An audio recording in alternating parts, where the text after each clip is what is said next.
Hello, everybody, and welcome to another interview by myself, Jamie Theo. Today, I'm joined by Steve Erceg, who takes on Alessandro Costa at UFC 295. Steve, how are you today, mate? Yeah, feeling good.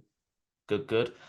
So before we get on to your upcoming fight, because obviously there has been a bit of a change in that, I just want to talk to you about your debut back in June. Obviously, you stepped in late notice in that fight against David Dvorak, who at the time was ranked 10 in the division. How different was that than you envisioned your UFC debut to be? Um, yeah, I don't know. It's hard to say. I didn't really have a feeling of how my debut would feel, so um everything that happened was sort of, I guess, different than expected. So yeah, I don't really know how to answer that any better than that. Yeah, no, I understand what you mean by it, but this it's kind of like when you go in on such short notice, especially when it's your UFC debut, it's kind of a win-win situation. Did you feel that way considering the circumstances? No, I don't think. Yeah, I don't believe in like that whole win-win thing. It's like, oh yeah, I came in late notice. If I lose, who cares? Like that's not how this works. Like, a loss is still a loss. It still sets you back. Yeah, the UFC like it because you stepped up, but Um, no, it's a win lose like everything else. Like I went out there, I expected to win. Late notice doesn't matter. I'm always training. I'm always ready. So who cares? Yeah. When you reflect on that performance itself and the way the fight went, what are some of the things that you took from that? I think it was just a big learning experience. The level obviously in the UFC is higher than outside the UFC. So there's some stuff that I tend to get away with on the local circuit and stuff like that. I have to adjust to be at this high level and just like make everything more high percentage. I can't go for jumping guillotines to my back and all that sort of stuff. I got to make sure that everything I do, if I make a mistake, it's okay. I'm in the best position possible. I know you were hoping to get on that UFC 293 card in Sydney. How come that didn't come to fruition in the end? I just had an injury after the Vorak fight, and I couldn't get cleared fast enough. So, um, although I was disappointed not to be able to perform in front of my Australian crowd, obviously this is a huge opportunity. Madison Square Garden is something that people um, dream about. So it worked out very well in the end. I mean, you've mentioned it there. It's probably the biggest card of the year, and it's back to back pay per view kind of appearances for you. Um, do you think that kind of shows the sort of promise the UFC has for you? I think more than anything, they think I might put on exciting fights.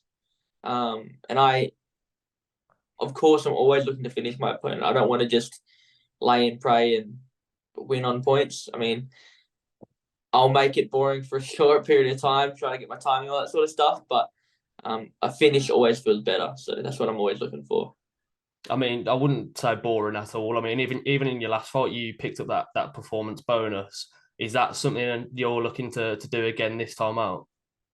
I mean, anytime you get $50,000 put into your bank account, it feels nice. So yes, of course, I'm looking for it. But at the end of the day, I'm not going to just get into a slobber knocker for the sake of it, just to get a guaranteed fight of the night. I'm going to look to take my time and put him out. Yeah.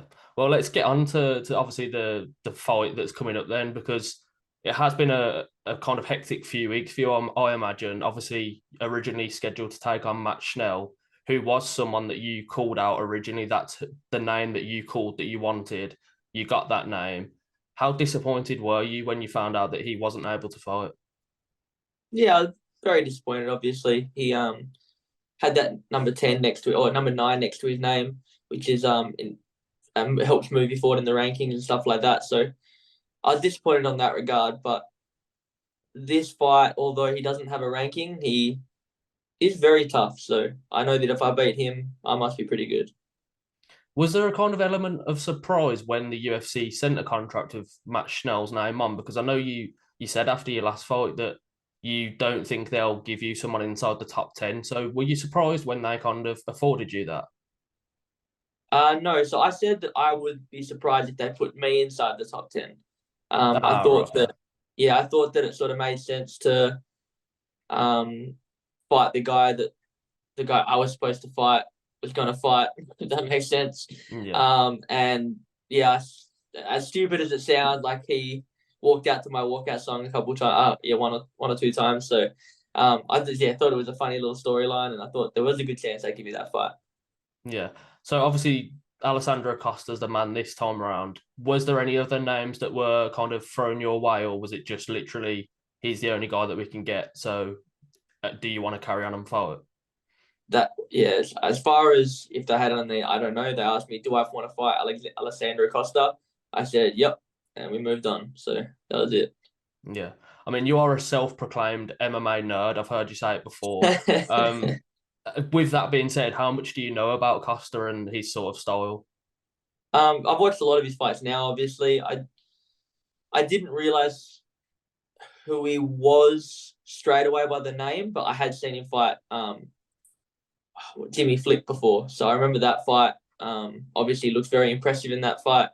Um, but yeah, I've looked at his jiu-jitsu, I've looked at his stand-up, I've looked at his past fights before he got to the UFC, all that sort of stuff. So I'm up to date on everything Costa. Yeah, I mean, it's fair to say he is a threat on the ground. He's got multiple submission victories. When you look at this fight stylistically, how do you think your skill set matches up to his? I think it's interesting. We both are good on the ground. We both are good on the feet. He got really good takedown defense. I feel like I'm good at getting people to the ground. So it's gonna be an exciting fight. That's all I can say. Yeah, Yeah, mix it up and see what happens.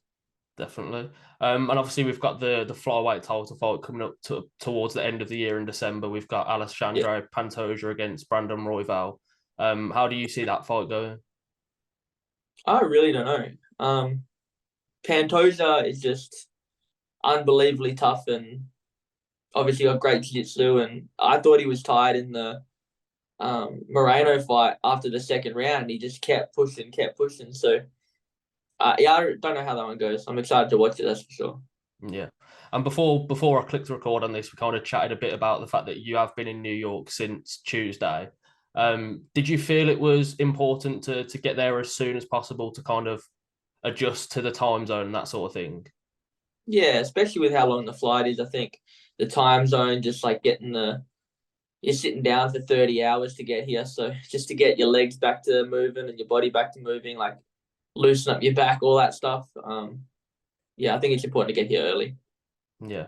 And I don't want to take too much more of your time, mate, but obviously if we could get some fun questions in, that'd be great. It's a little segment I call split decisions. So just answer the Okay. questions as you hear them. They're a bit more light-hearted and fun.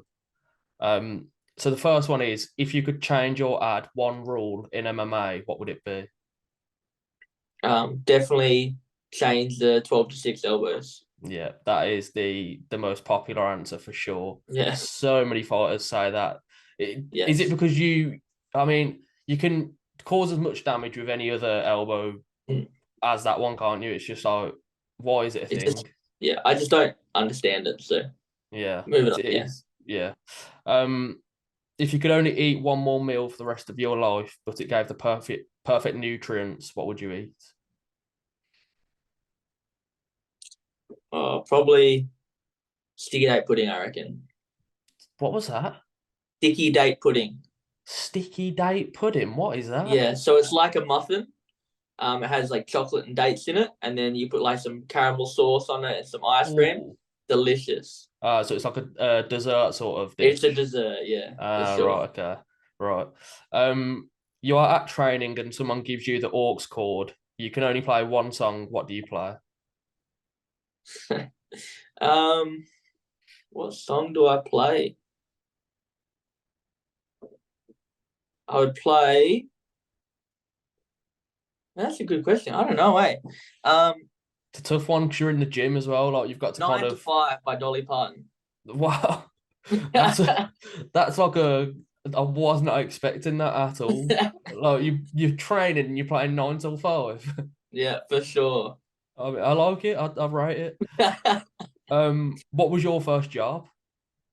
I worked at KFC. Okay.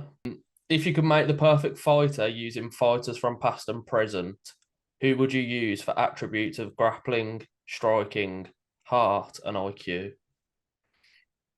IQ, I would say George St. Pierre. Grappling, I'd say Khabib. Mm-hmm. Striking, that's close, but I'm going to put it on Anderson Silva. What was the other one? Heart, Heart, yeah. Frankie Edgar. Frank Edgar. That's a Yeah. very good fighter. What about cardio? That's one I kind of miss Oh, out, but cardio, yeah. Colby Covington. Oh, okay.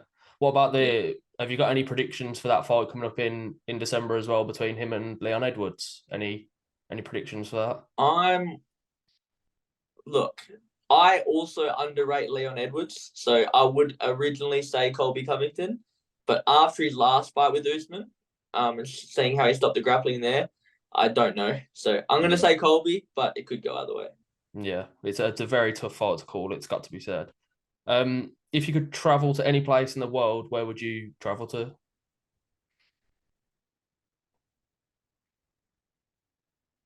I don't know. Russia. Why not? Russia. Yeah, Oh, it's different. It's got snow and all sorts. I don't know. Never been yeah. there. I'm sure the culture is very different. Wouldn't Mhm. mind going there. Obviously, with all the stuff going on, probably not at the moment, Yeah. but yeah. Yeah. I like it. I like it. If you could go for a drink with anyone in the world right now, who would you pick?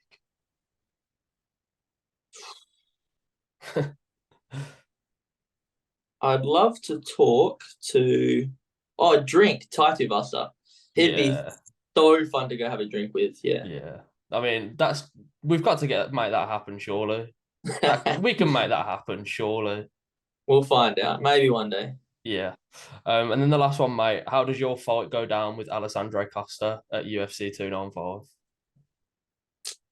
Victory. Yeah. That's all I got. Perfect.